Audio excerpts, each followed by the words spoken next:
होने दो। German chancellor के साथ खड़े होकर अर्दोगान ने बड़ी खूबसूरत गुफ्तगू की, बावजूद इसके कि अभी तक उन्होंने जो वादे किए थे वो उतना तो नहीं किया, उसका ये 1-2% ही कह ले, लेकिन ये एक बड़ी डेवलपमेंट थी। हुआ ये है कि अर्दोगान ने काम ये किया, उसने कहा कि ये क्लेम करते हैं कि हम तौरात के मानने वाले हैं, इसराइल के पास तो एटमी हथियार हैं, तो इनका क्या मुकाबला बनता है हमास के साथ? कोई मुकाबला ही नहीं बनता। ये कहते हैं कि हम तौरात को माने, तो तौरात में तो हसब ताले पर हमला करने जैसी कोई चीज नहीं है। तो इनसे पूछे किस तौरात पर आप अमल करें कि जहां पर आपने 13,000 फलस्तीनी शहीद कर दिए हैं? हम भी आपसे पूछना चाहते हैं।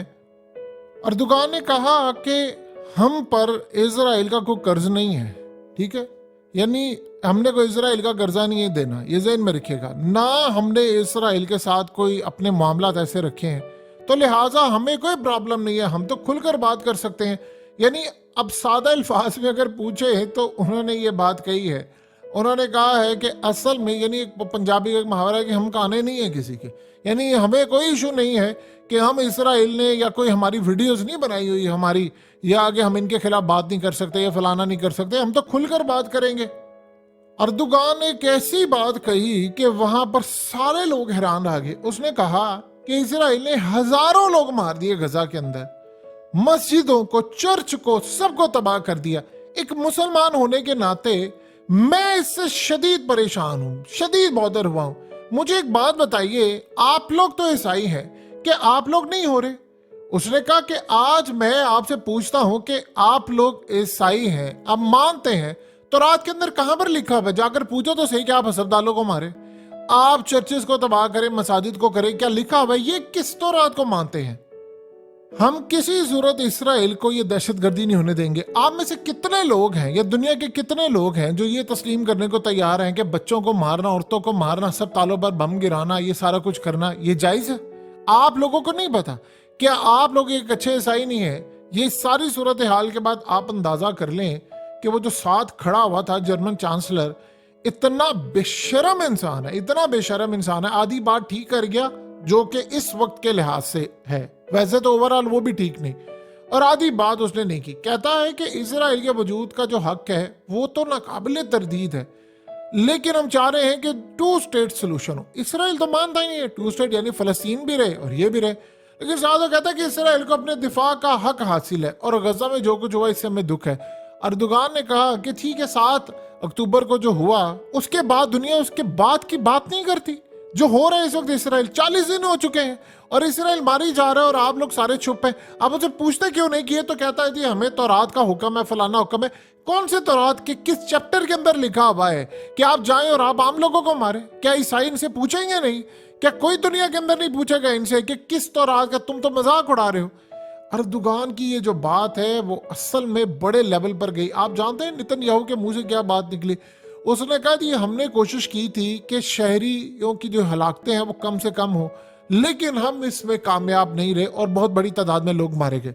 आप अंदाजा कर लें, 13-14 हजार लोग आपने शहीद कर दिए हैं और आप ये कह रहे हैं कि जी हमने, ये इतनी बड़ी बर्बरियत है इस कायनात के अंदर, इतनी बड़ी बर्बरियत है कि आपने 13,000 लोग शहीद कर दिए, 5,000 उसमें बच्चे थे, और ये तो जख्मियों की तादाद तो समझ अब लाखों में चली गई है, इतनी बड़ी तादाद में। और आपने जिन लोगों के साथ ये काम किया, यानी आप उसका अंदाजा भी नहीं कर सकते कि मामला कितने ज्यादा खराब। आप सोचिए कि जस्टिन ट्रूडो जो कि एस्टैब्लिशमेंट का नुमाइंदा है, उसने यहां तक कहा कि गजा के अंदर शिफा हॉस्पिटल के अंदर जो दिल चीर देने वाला इंसानी बहरान है मैंने देखा। उसने कहा कि आप इंसाफ की बात करते हैं, क्या ये इंसाफ है कि फलस्तीनियों को आप मुसलसल तकलीफ थे? उसने कहा जंग के कोई उसूल भी होते हैं, कोई चीज होती है मासूम जाने तो सबकी बराबर होती है। उसने कहा कि इसराइल की जो जारहियत, जो बर्बरियत है इस वक्त, उसको तो रुकना चाहिए। अब आप सोचिए जरा कि जब दुनिया के अंदर इवन के मोदी ने बात कर दी है, उसने कहा, वो कहते अब यहां तक तो आ गए हैं कि ठीक है इसराइल को दिफा का हक है, लेकिन ये जायज नहीं है कि वहां पर फलस्तीनियों को मारा जाए। अब आप सोचिए जरा, एक बात आप समझिए कि क्या ऐसी बात है कि सारे इस वक्त बात कर रहे हैं इजराइल का, ये सारे कह रहे हैं कि जी ठीक है आपको दिफा का हक है, लेकिन आप लोगों को मारे। اصل میں پرابلم یہ آ رہی ہے کہ وہ جو بات حماس کے ترجمان نے کہی ہے، بات وہ ہے، وہ کہہ رہے ہیں کہ ہم تمہارے مارے ہیں فوجی، ہم تمہارے مارے ہیں ٹینکس تباہ کرے، لوگوں کو مار رہے ہیں، اور ہم تمہارے ساتھ، تمہارے فوجیوں کے ساتھ لڑائی کریں۔ ہم نے جا کر تمہارے عام لوگوں کو تو نہیں مارا، کسی صورت مارا ہے تو بتاؤ۔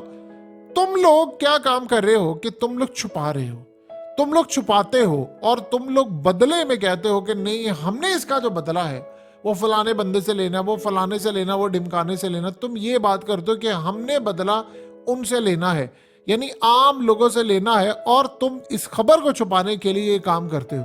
یہ بدلے کی تم لوگ بات کر رہے ہو اس وقت، اور بدلے کا یہاں تک معاملہ ہے کہ دنیا کے سامنے تم لوگ اٹھ کر یہ بات کہہ رہے ہو کہ ہم بدلہ لیں گے، ہم اس لیول پر جا کر لڑائی کریں گے۔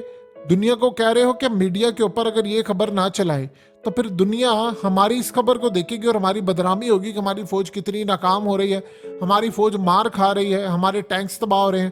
یہ دنیا میں خبر چلتی ہوگی، تو اس خبر کو بچانے کے لیے ان کو کچھ نہ کچھ تو دینا ہے۔ دیکھیے دنیا